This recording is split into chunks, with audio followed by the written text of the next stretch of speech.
अस्सलाम वालेकुम स्टूडेंट्स। आज हम माइक्रोबायोलॉजी की ऑनलाइन क्लासेस स्टार्ट कर रहे हैं और जो आज का हमारा टॉपिक ऑफ डिस्कशन है वो है इंट्रोडक्शन टू माइक्रोबायोलॉजी। ठीक है, आज के लेक्चर में हम माइक्रोबायोलॉजी को डिफ़ाइन करेंगे, उसकी ब्रांचेस देखेंगे और नर्सिंग फील्ड में उसकी इंपॉर्टेंस देखेंगे। तो सबसे पहले स्टार्ट करते हैं व्हाट इज़ माइक्रोबायोलॉजी।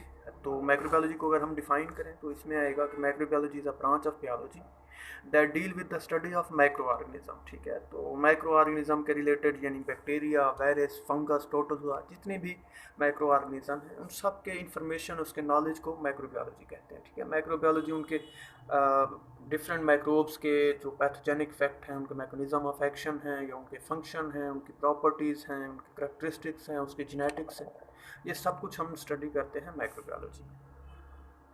नेक्स्ट जो क्वेश्चन हमारे माइंड में आता है कि व्हाट इज़ माइक्रो ऑर्गेनिज्म और माइक्रोब।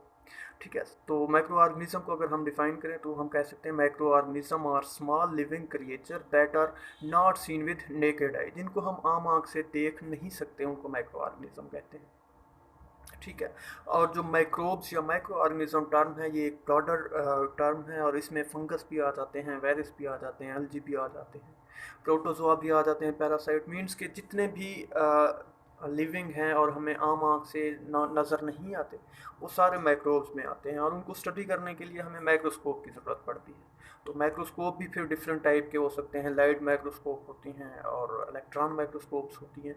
ठीक है, जो लाइट माइक्रोस्कोप है मोस्टली हम बैक्टीरिया को स्टडी करने के लिए यूज़ करते हैं और जो इलेक्ट्रॉन माइक्रोस्कोप है उससे हम वायरस की स्टडी करते हैं। नेक्स्ट है beneficial role of micro organism.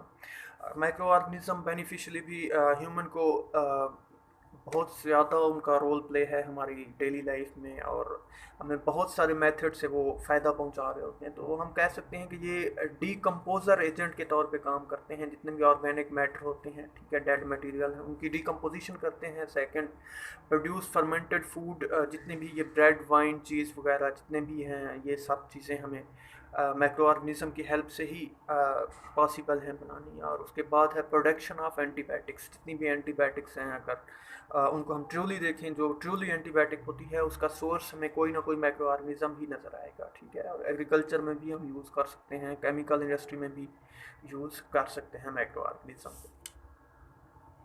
Next, harmful effect of microbe को अगर हम देखें तो सबसे जो इम्पॉर्टेंट इनका हार्मफुल इफेक्ट है कि ये पैथोजेनिक होते हैं। ठीक है, डिजीज़ काज करते हैं ह्यूमन में, एनिमल में, और उसके बाद जितने भी हमारे लिविंग हैं उनमें डिजीज़ काज कर सकते हैं, means fungal disease, viral disease, bacterial disease. ठीक है, और उसके बाद फूड स्पॉइलेज काज करते हैं। ठीक है, इकोनॉमिक लॉस करते हैं, क्रॉप्स को मींस क्रॉप्स को भी ये डिस्ट्रॉय कर सकते हैं। तो इनके काफ़ी सारे हार्मफुल इफेक्ट भी हो सकते हैं। नेक्स्ट है ब्रांचेज और डिसिप्लिन ऑफ माइक्रोबायोलॉजी। ठीक है, अगर हम इसके डिसिप्लिन की तरफ जाएं तो सबसे पहले और जो मेजर हमें नज़र आएंगी वो है बैक्टीरियोलॉजी, सबसे पहले top of the list. Bacteriology को अगर हम डिफाइन करें तो हम कह सकते हैं it is a branch of microbiology way deal with the study of bacteria.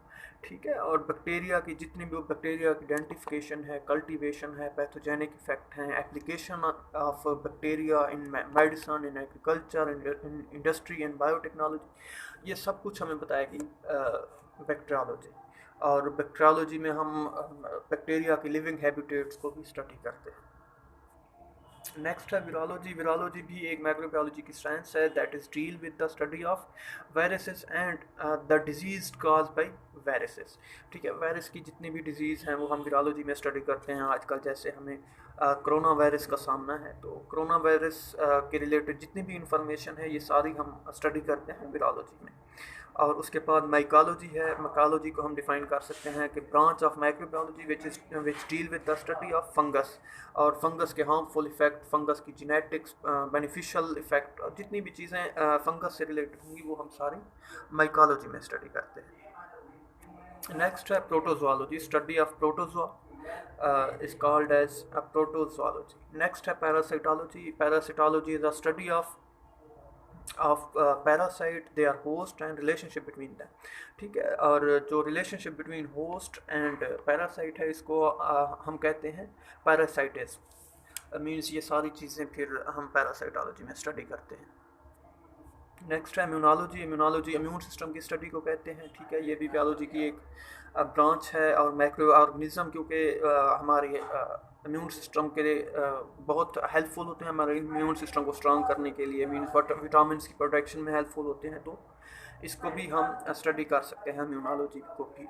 Next है मेडिकल माइक्रोबायोलॉजी। हम मेडिकल माइक्रोबायोलॉजी को अगर डिफाइन करें तो हम कह सकते हैं branch of microbiology that deal with the disease of human and animal caused by microbe जितने भी ह्यूमन में या एनिमल में या प्लांट्स में जितने भी डिजीज़ काज करते हैं उनको हम कहते हैं मेडिकल माइक्रोबायोलॉजी। और उसके बाद इसकी आइडेंटिफिकेशन और जो प्रिवेंटिव मेजर्स हैं माइक्रो ऑर्गेनिज्म को प्रिवेंट करने के लिए, उनके इफेक्ट को मिनिमाइज करने के लिए, सब कुछ हम स्टडी करते हैं मेडिकल माइक्रोबायोलॉजी। नेक्स्ट है फूड माइक्रोबायोलॉजी। इसको हम कह सकते हैं कि जितने भी माइक्रो ऑर्गेनिज्म के फूड के ऊपर इफेक्ट होते हैं, मींस उन सब को हम स्टडी करते हैं फूड माइक्रोबायोलॉजी को। अगर हम इसको डिफाइन करें तो हम कह सकते हैं food microbiology is a study of the microorganism that inhibit, create or contaminate food, including the study of microorganism causing food spoilage, pathogens that may cause disease.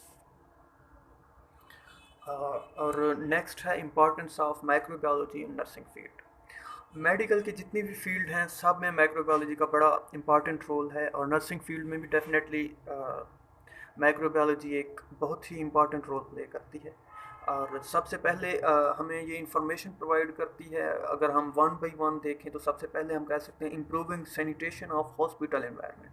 ठीक है, माइक्रोबायोलॉजी के नॉलेज से हमें पता चलता है कि हमने हॉस्पिटल का एनवायरनमेंट कैसा रखना है। और सेकंड अगर हम देखें helping a nurse to understand the different sources of infection and how it spread. ठीक है, जितने भी सोर्सेज ऑफ इन्फेक्शन हो सकते हैं, ठीक है, और किस तरह वो स्प्रेड हो सकते हैं एक हॉस्पिटल में from patient to a nurse, तो ये सब कुछ हमें नॉलेज प्रोवाइड करता है माइक्रोबायोलॉजी। नेक्स्ट है removing the sources of infection by isolating the infected patient, maintaining proper cleanliness and carrying out disinfection. कि हमने किस तरह एक इन्फेक्टेड पर्सन है या पेशेंट है उसको दूसरे लोगों से किस तरह आइसोलेट करना है, किस तरह उसको दूसरे लोगों को उससे बचाना है। तो ये सारा कुछ हमें इंफॉर्मेशन प्रोवाइड करता है माइक्रोबायोलॉजी।